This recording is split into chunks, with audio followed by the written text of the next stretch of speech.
is how can I get through to someone about the good news of Jesus Christ who is so stubborn and set in their ways and convinced that they are right? So the first part of the answer to that is you may not be able to. And it's actually not our job to.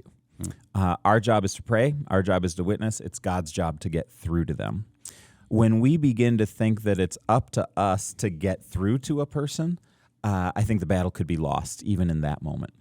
What we need to do is we need to be prayerful. We need to be thoughtful. We need to be students of the other person and students of Jesus, keeping one foot in both worlds and watching for opportunities that are prompted by the Holy Spirit. Yeah. I think the Holy Spirit will lead us into those moments at the right time, which may not be now.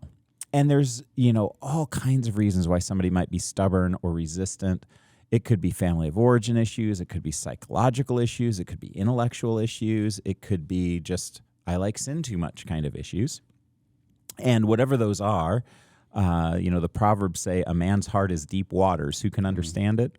We can't always understand what's going on with them, but we can love, we can be faithful, we can pray, and those are a good starting point with people. Yeah, I mean, I love what you said there, and I think prayer is what gives us a platform in someone's life. I heard someone once say, and I don't know who it is, so I don't want to give false credence, but they said, don't pray or don't talk to a person about God unless you're talking to God about that person, with that idea of like, man, if you are not totally convinced and loving this person and talking to God about them who can actually change it, then maybe slow down with, attacks on them. And I would assume most of the time somebody that has someone that's a loved one that they doesn't know Jesus, that's a heavy burden to carry, and they probably are talking to God about that person as well. And so that's right. That's happening there. That's good.